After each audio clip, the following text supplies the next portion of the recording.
नमस्कार, India voice पर स्वागत है आपका। मैं हूं आपके साथ प्रियंका मिश्रा। बुलेटिन की करेंगे शुरुआत। सबसे पहले खबर दिल्ली से आ रही है। दिल्ली से बड़ी खबर, सत्येंद्र जैन को सुप्रीम कोर्ट से झटका। सत्येंद्र जैन को सरेंडर करना होगा। सत्येंद्र जैन की सभी अर्जियां खारिज। मनी लॉन्ड्रिंग मामले में अर्जी खारिज। जैन को तत्काल सरेंडर करने का आदेश। सत्येंद्र जैन को तत्काल सरेंडर करने का आदेश। मनी लॉन्ड्रिंग मामले में अर्जियां खारिज। तो दिल्ली से इस वक्त की बड़ी जानकारी निकलकर सामने आ रही है। मनी लॉन्ड्रिंग मामले में सत्येंद्र जैन को नोटिस, जैन को तत्काल सरेंडर करने का आदेश। सत्येंद्र जैन को सुप्रीम कोर्ट से झटका।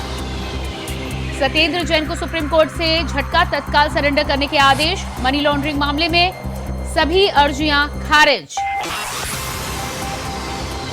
तो दिल्ली से इस वक्त की अहम जानकारी निकलकर सामने आ रही है। सत्येंद्र जैन को सुप्रीम कोर्ट से झटका मिला है। सुप्रीम कोर्ट ने जमानत देने से इनकार कर दिया है। तुरंत सरेंडर करने का आदेश सुप्रीम कोर्ट से दिया गया है। मनी लॉन्ड्रिंग मामले में तमाम अर्जियां सत्येंद्र जैन की तरफ से जो दी गई थी वो अर्जियां खारिज हो गई हैं।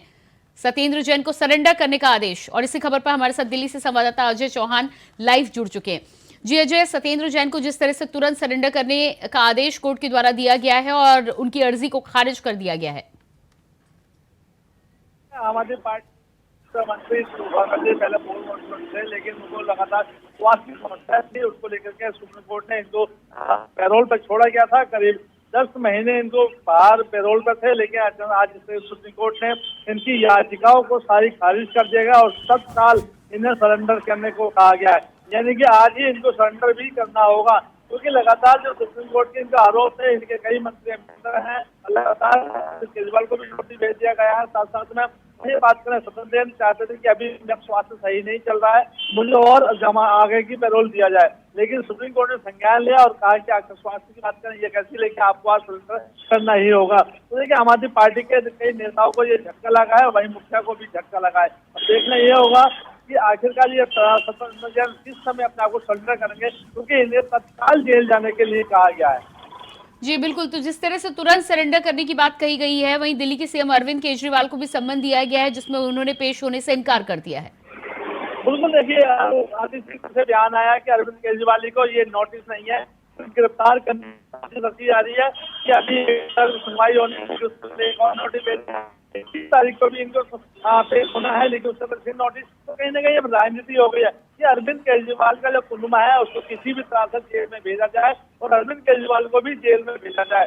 ये क्योंकि सुप्रीम कोर्ट ने और अभी पहले भी सिस्टम में अरविंद केजरीवाल को अपने अब जब बेल मिलती उसको लेकर के भी सुप्रीम कोर्ट ने कहा था कि आप जो भी नोटिस आजा वो कहना करते हैं उसका अपमान करते हैं, उसको लेकर के थी। फिर वही आज जिस नोटिस भेजा, आज एक राजनीति नोटिस और जी बिल्कुल अजय, तो जिस तरह से सत्येंद्र चौहान को तुरंत सरेंडर करने के आदेश दिए गए हैं, क्या कुछ जानकारी है पुलिस की तरफ से? क्या कार्रवाई हो रही है? कब तक होगी गिरफ्तारी? देखिए, आज जैसे ऑर्डर दिया, सुबह सुनवाई हुई थी, उसके बाद तुरंत सुप्रीम कोर्ट संज्ञान लिया और आदेश दिया गया। अब सत्येंद्र जैन किस समय, क्योंकि पुलिस कुछ ही देर में उनके घर पहुंच जाएगी, उसके बाद उनको गिरफ्तार करके लेके आए। अब देखना ये होगा प्रयोग करते हैं तो किस समय तक वो गिरफ्तार किया जा सकता है, क्योंकि दिल्ली पुलिस को। जी बिल्कुल अजय, इस तमाम जानकारी के लिए बहुत बहुत शुक्रिया आपका। और इसके बाद लोकसभा चुनाव से जुड़ी बड़ी खबर सामने आ रही है। यूपी के 24 सीटों पर बीजेपी प्रत्याशियों के नाम की आज होगी चर्चा। कई सांसदों की टिकट संकट में, नए चेहरे लाने की तैयारी में बीजेपी। राज्यसभा सांसद अरुण सिंह को दिया जा सकता है मौका। सूत्रों के हवाले से जानकारी निकलकर सामने आ रही है। राज्यसभा सांसद अरुण सिंह को दिया जा सकता है मौका। गाजियाबाद से राज्यसभा सांसद हैं अरुण सिंह। मेरठ से कवि कुमार विश्वास का नाम चर्चा में। मेरठ से कवि कुमार विश्वास का नाम चर्चा में। अभिनेता अरुण गोविल का नाम चर्चा में तेजी से आगे आ रहा है। कैसरगंज से ब्रजभूषण के बेटे को दिया जा सकता है टिकट। कैसरगंज से ब्रजभूषण के बेटे को दिया जा सकता है टिकट। तो वहीं राजेश्वर सिंह का नाम भी चर्चाओं में बना हुआ है। राज्यसभा सांसद अरुण सिंह को दिया जा सकता है मौका। गाजियाबाद से राज्यसभा सांसद हैं अरुण सिंह। इसके अलावा मेरठ से कवि कुमार विश्वास, कैसरगंज सीट से ब्रजभूषण के बेटे को टिकट मिल सकता है। सूत्रों के हवाले से ये जानकारी निकलकर सामने आ रही है। तो तमाम दिग्गजों के नाम रेस में आगे चल रहे हैं। उत्तर प्रदेश में लखनऊ के आसपास की सीटों की बात करें तो डॉक्टर दिनेश शर्मा से लेकर राजेश्वर सिंह, ये तमाम लोग हैं जिनके नामों पर विचार विमर्श किया जा रहा है। भारतीय जनता पार्टी की तीसरी लिस्ट में तमाम सीटें जो उत्तर प्रदेश की रह गई हैं उनको लेकर क्या कुछ फैसला आएगा ये आने वाला वक्त बताएगा, लेकिन मंथन जारी है। अरुण गोविल, अभिनेता अरुण गोविल का नाम भी चर्चाओं में बना हुआ है।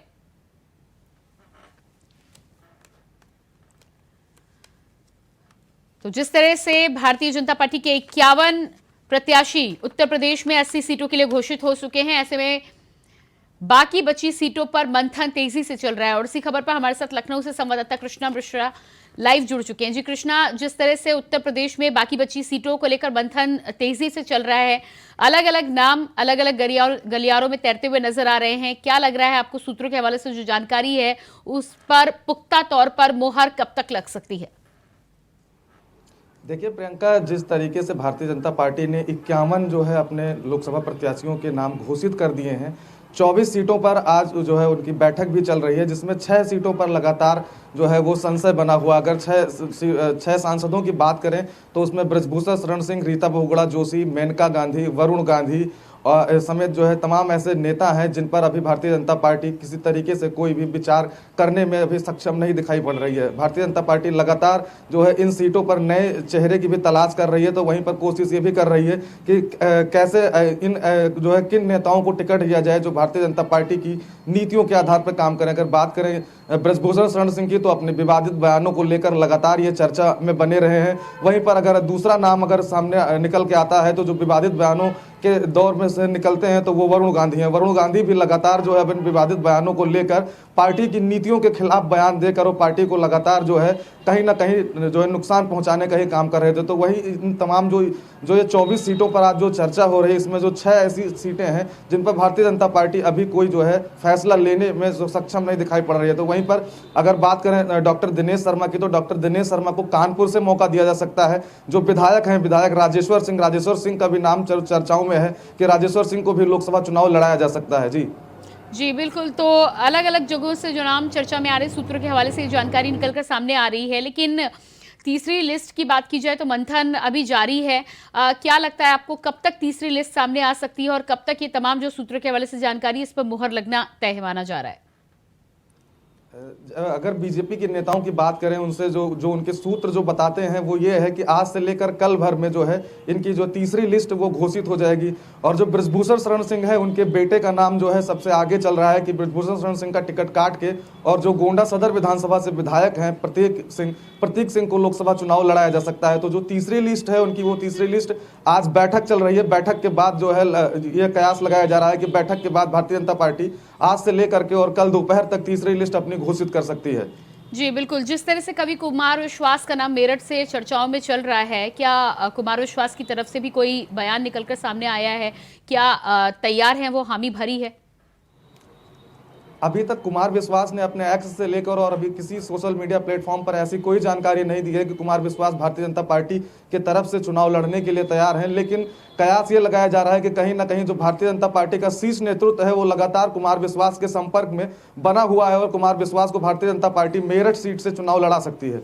जी, इसके अलावा राजेश्वर सिंह की बात की जाए तो मौजूदा विधायक हैं वो, और ईडी के पूर्व अधिकारी होने के नाते कहीं ना कहीं लगातार सुर्खियों में भी बने रहते हैं। क्या लगता है आपको, अगर टिकट मिलता है तो विधायक के लिए उपचुनाव भी होंगे और वो सीट खाली होगी? देखिए, अगर राजेश्वर सिंह को टिकट मिलता है तो जाहिर सी बात है कि जो कैंट विधानसभा सीट है वो जो लखनऊ की विधानसभा सीट है वो खाली होगी और खाली होने पर उस पर उपचुनाव भी होगा। लेकिन राजेश्वर सिंह के भी तरफ से अभी ऐसा कोई बयान नहीं आया है कि उनका टिकट हो रहा है या नहीं हो रहा है। लेकिन जो सूत्र बता रहे हैं कि भारतीय जनता पार्टी के जो नेता हैं वो राजेश्वर सिंह के संपर्क में है और राजेश्वर सिंह को भी भारतीय जनता पार्टी 2024 का लोकसभा चुनाव लड़ा सकती है। जी बिल्कुल कृष्णा, इस तमाम जानकारी के लिए बहुत बहुत शुक्रिया आपका। तो अलग अलग जगहों से जिस तरह से राजनीतिक गलियारों में नाम तैर रहे हैं, पुख्ता तौर पर जानकारी और इस पर मुहर तीसरी लिस्ट आने के बाद ही लग पाएगी।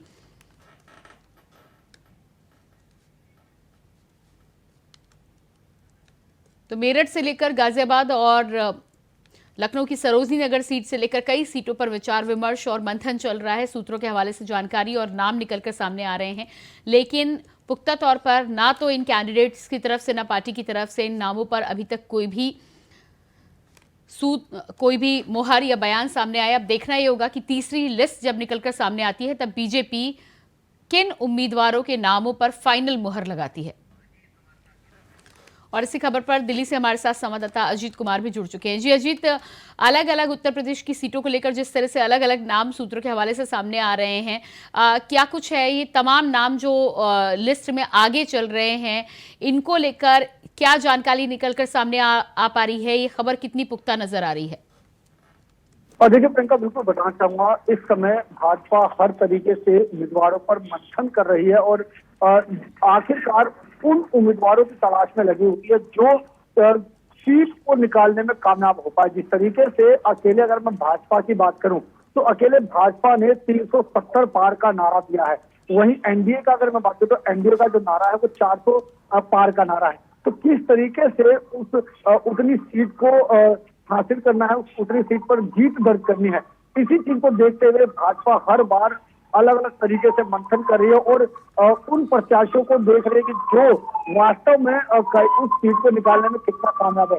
और इस बार खासतौर से ये देखने को भी मिला है कि जो उम्मीदवार भले ही वो आम कार्यकर्ता हो, लेकिन अगर वो उनकी अगर ना केवल समाज में पकड़ है, लोगों के बीच अगर पकड़ है, तो ऐसे लोगों को उम्मीदवार बनाया जा रहा है। जिसका सीधा जो एग्जाम्पल है जो राजधानी दिल्ली में देखने को मिला है, जहां दिल्ली में 7 लोकसभा सीटों में केवल एक सीट है जो नॉर्थ ईस्ट से जो मनोज तिवारी सांसद है, उन्हें ही केवल रिपीट किया गया है। इसके अलावा 6 के 6 जो सीट है वो सारी सीटें नए प्रत्याशियों को दिया गया और इसमें कई ऐसे हैं जो पहली बार इस तरीके से यहाँ पर सांसद में जो है चुनाव लड़ रहे हैं। और इतना ही नहीं, कहीं ना कहीं आम कार्यकर्ता जो माने जाते हैं उनको इस बार जो टिकट दिया गया, तो निश्चित तौर पर कहा जा सकता है कि भाजपा हर तरीके से मंथन कर रही है और आखिरकार उन उम्मीदवारों पर तलाश खत्म हो रही है जिस पर लगता है कि हाँ ये जो सीट है ये उम्मीदवारों को निकाल सकता है। जी बिल्कुल। तो अलग अलग जगहों पर जिस तरह से नए चेहरे लाने की तैयारी में भारतीय जनता पार्टी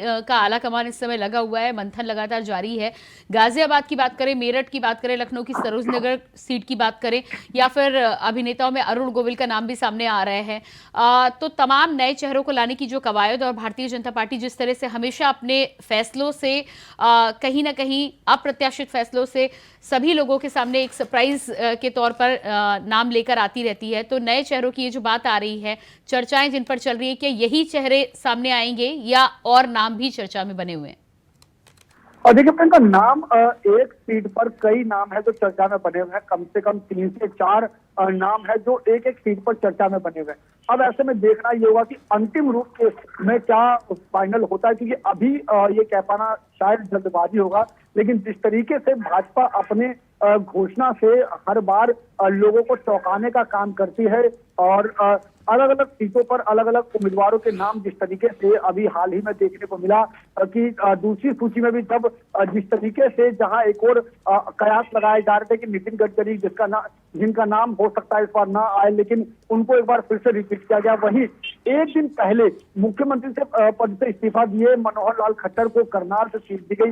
तो ऐसे कई नाम है जो चौंकाने वाले नाम सामने आए हैं और कहीं ना कहीं जो भाजपा है इस समय हर तरीके से अपने उम्मीदवारों पर न केवल दाव लगा रही है, बल्कि वो चेहरे को भी देख रहे कि कौन सा चेहरा आखिरकार कितना बड़ा, कितना क्या नाम है उसका। क्योंकि अगर मैं मनोहर लाल खट्टर की बात करूं तो मुख्यमंत्री रहे और कहीं ना कहीं उनका अपना एक, अगर वो करनाल से उन्हें टिकट मिलता तो जिस तरीके से वो एक प्रभावी चेहरा है, तो कहीं ना कहीं जाहिर की बात अगर अरुण गोविल का नाम आता है तो जिस तरीके से भाजपा इस बार कहीं ना कहीं साफ तौर पर कहा जा सकता है राम जी संपर्क शायद हमारा टूट गया, एक बार फिर से संपर्क साधने की हम कोशिश करेंगे। और इसी बीच दिल्ली से बड़ी खबर सामने आ रही है, अरविंद केजरीवाल को ईडी का समन, दिल्ली जल बोर्ड मामले में ईडी का समन। अरविंद केजरीवाल को ईडी का समन, दिल्ली जल बोर्ड मामले में ईडी का समन। ईडी ने आज पूछताछ के लिए बुलाया, आज पेश नहीं होंगे अरविंद केजरीवाल। आम आदमी पार्टी का आरोप, गिरफ्तार करने का इरादा। आपका आरोप, गिरफ्तार करने का इरादा। दिल्ली से इस वक्त की अहम जानकारी निकलकर सामने आ रही है। अरविंद केजरीवाल को ईडी का समन, जिस पर अरविंद केजरीवाल आज ईडी के सामने पेश नहीं होंगे। साफ तौर पर आम आदमी पार्टी का ये कहना है, आम आदमी पार्टी ने आरोप लगाया है कि गिरफ्तार करने का इरादा तय कर लिया गया है, जिसकी वजह से अरविंद केजरीवाल की तरफ से इनकार किया जा रहा है। ईडी ने आज पूछताछ के लिए बुलाया था। ईडी के समन पर आज पेश नहीं होंगे दिल्ली के सीएम अरविंद केजरीवाल। पिछले 24 घंटे में अरविंद केजरीवाल को 2 समन ईडी की तरफ से दिए गए हैं, जिसको लेकर आज पूछताछ के लिए बुलाया गया था। लेकिन अरविंद केजरीवाल ईडी के समन पर पेश नहीं होंगे। आम आदमी पार्टी का यह आरोप है कि गिरफ्तार करने के इरादे से ये समन भेजे जा रहे हैं।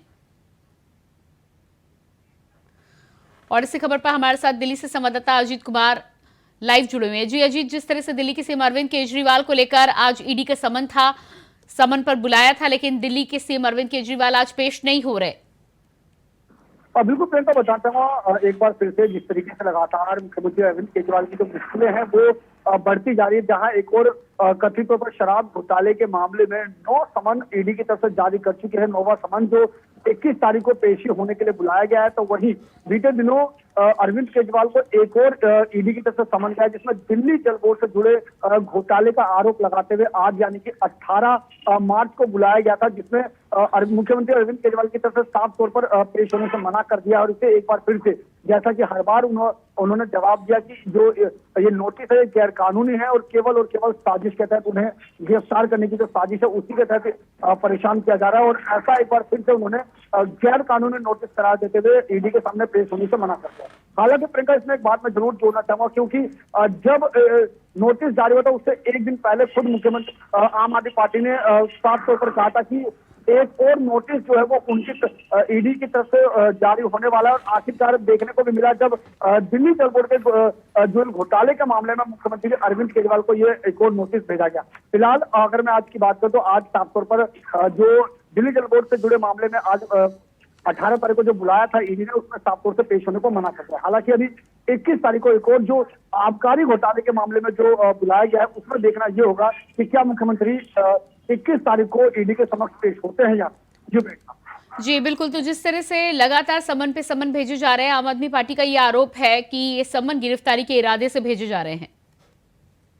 प्रियंका, बताना चाहूंगा, आम आदमी पार्टी शुरू से ये आरोप लगा रही है कि लगातार उन्हें नोटिस पर नोटिस भेजा जा रहा है, जबकि मामला अब ये कोर्ट में भी जा चुका है। और अगर कोर्ट में जा चुका है तो जब तक कोर्ट का फैसला नहीं आता तब तक ईडी जो है वो रुक क्यों नहीं पाती है। और यही आरोप लगाते हुए साफ तौर पर कह रहे हैं कि ये बीजेपी की साजिश के तहत ये सारी कार्रवाई है वो की जा रही है। हालांकि देखना ये होगा, क्योंकि आज एक बार फिर से जो इसी मामले में सबसे पहली जो गिरफ्तारी थी सत्येंद्र जैन की, उनकी जमानत याचिका भी खारिज हो गई है। वहीं अगर मैं मनीष सिसोदिया और सांसद संजय सिंह की बात करूं तो वो भी लंबे समय से इसी शराब घोटाले के मनी लॉन्ड्रिंग मामले में तिहाड़ जेल में बंद है और उन्हें भी राहत मिलती नजर नहीं आ रही है। तो कहीं ना कहीं जिस तरीके से आरोप और प्रत्यारोप का दौर लगातार जो जारी है, जाए और आम आदमी पार्टी इसे गैर कानूनी और भाजपा की साजिश बता रही है, तो वही भाजपा इसमें बार बार बोले कि अगर इसमें कुछ भी नहीं किया है तो आखिरकार मुख्यमंत्री को ईडी में पेश होने से डर किस बात का है। अगर कोई घोटाला नहीं हुआ तो आखिरकार पूर्व उप मुख्यमंत्री मनीष सिसोदिया और सांसद संजय सिंह को जमानत क्यों नहीं मिली है। तो कुल मिलाकर के कहा जा सकता है कि भले ही इसकी सच्चाई जो भी हो, लेकिन आरोप और प्रत्यारोप का जो दौर है वो लगातार जारी है। जी बिल्कुल अजीत, इस तमाम जानकारी के लिए बहुत बहुत शुक्रिया आपका। तो लगातार हमारे साथ संवाददाता अजीत कुमार बने हुए थे, जानकारी दे रहे थे कि दिल्ली सीएम अरविंद केजरीवाल आज भी पेश नहीं होंगे। आम आदमी पार्टी का यह आरोप है कि गिरफ्तारी के इरादे से समन भेजे जा रहे हैं। और इसके बाद अगली खबर रामपुर से सामने आ रही है, जहां सपा नेता आजम खान को आज डूंगरपुर मामले में कोर्ट सजा सुनाएगी। डूंगरपुर मामले में आजम खान सहित 7 लोगों पर आरोप लगाए गए। आपको बता दें कि आजम खान के साथ चार करीबियों को एमपी एमएलए कोर्ट ने दोषी करार दिया है। 3 को कोर्ट ने बरी कर दिया है। वहीं कोर्ट ने दोषियों को सजा के लिए 18 मार्च का ऐलान किया था।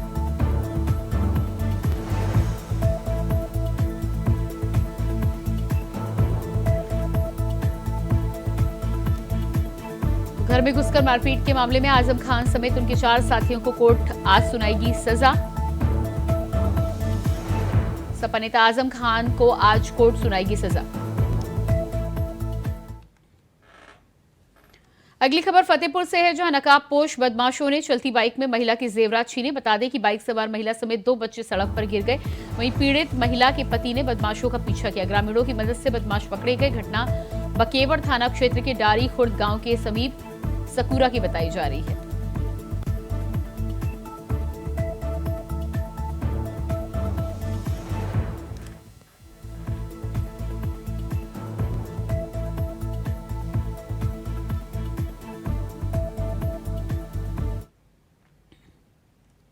अमेठी के कोतवाली क्षेत्र के लोहराता गांव से एक वीडियो वायरल हो रहा है, जहां दबंग के हौसले बुलंद देखने को मिल रहे हैं। बता दें कि कुछ दबंगों ने ग्राम सभा में इंटरलॉकिंग का कार्य कर रहे ग्राम प्रधानपति और उनके ससुर को लाठी डंडों से जमकर पीटा, जिसका वीडियो सोशल मीडिया पर वायरल हो रहा है। तो वहीं ग्राम प्रधानपति मार खाकर पुलिस से शिकायत करने पहुंचे, लेकिन अभी तक ना तो मेडिकल कराया गया है, ना मुकदमा पंजीकृत किया गया है।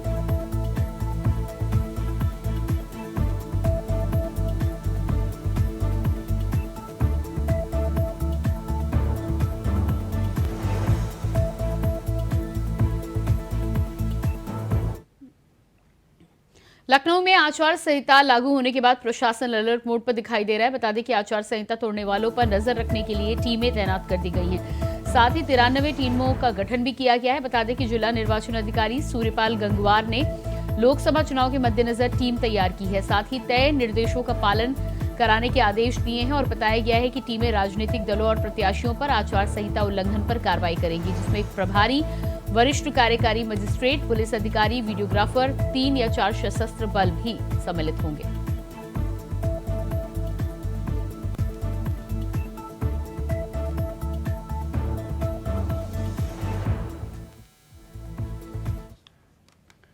और इसी के साथ फिलहाल इस बुलेटिन में इतना ही। खबरों के लिए बने रहिए इंडिया वॉइस के साथ। नमस्कार।